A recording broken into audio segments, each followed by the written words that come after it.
There is a comment on my video where I claim Batman is a metahuman, and it says, what about the other Bat family members? Is he somehow choosing metas to train? And this brings up an interesting point, because I still think Batman is a metahuman, but they're right. How are the Bat family members able to keep up with him if he is a metahuman? Before I begin, if you enjoy this type of content and want to see more, make sure to like and subscribe. My theory is, what if they're all metahuman? I know it sounds wild, but hear me out. What if, more specifically, they all have the potential to become metahuman? This would explain why the Robins and Batgirl, who seems to start their crime-fighting career at a very young age, were able to fight crime despite being much lighter in mass and less skilled than Batman, who was trained anywhere from 5 to 12 years. The more extreme cases would be Damian Wayne, who is a genetic specimen thanks to the fact that his father is Bruce and his mother is Talia al Ghul, the daughter of the Demon's Head, and was trained at a very young age by Ra's al Ghul himself, going through excruciatingly painful training methods to become the best. In a similar case is Cassandra Cain, the daughter of the assassin David Cain, and her mother is Sandra Wusan, aka Lady Shiva, and Cassandra was trained to be the best of the best. As such, she was never taught to speak, but instead, the parts of the brain normally used for speech were trained so she could read other people's movements and body language with uncanny accuracy.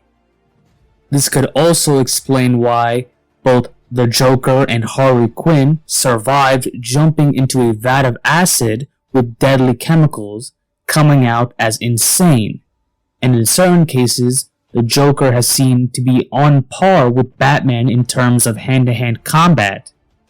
Or Mr. Freeze, or Poison Ivy, or Bane, all having above-human reactions to accidents or mutations, giving them superpowers. So if this theory is true, what causes them to reach their metahuman potential, whereas some people never reach it? And I got an idea when finishing up the Azrael mission in Arkham Knight.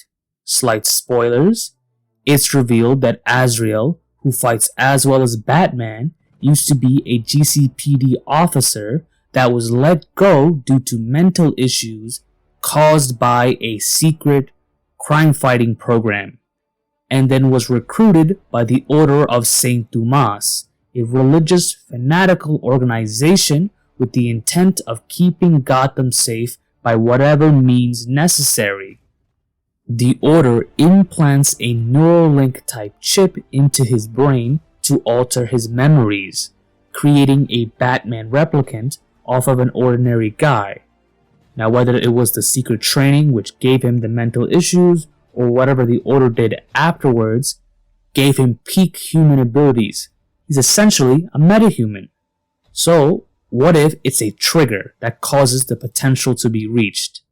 And there'd be two types, a mental trigger and a physical trigger. For mental triggers, like for Batman, the death of his parents that seems to replay in his head each night, causes him to push himself past normal human limits to reach his peak human abilities, becoming a low-level metahuman. And for the mental triggers, you still have to work extremely hard to reach that potential, but I would guess that because of the trigger, it makes it more receptive for the extremely difficult training you're about to go through, and even if you cut out nutrition and sleep, which Batman does, as he doesn't eat that much, or sleeps about like 4 hours a day, but still seems to be productive, both morning and night. Whereas for a physical trigger, it's a little different, because I would consider that a mutation or abnormality, which gives them a boost in their metahuman abilities. It can still affect their mind, like their mind gets corrupted, But the main key focus is that now they've been given superpowers, i.e. Mr. Freeze, Poison Ivy, etc. Now, if you think this theory is wrong, please comment down below on other possible explanations on why Batman and the entire Bat family and a lot of villains have these crazy abilities even though they were originally human. So I find it a fascinating topic to discuss. Thank you for watching and make sure to like and subscribe.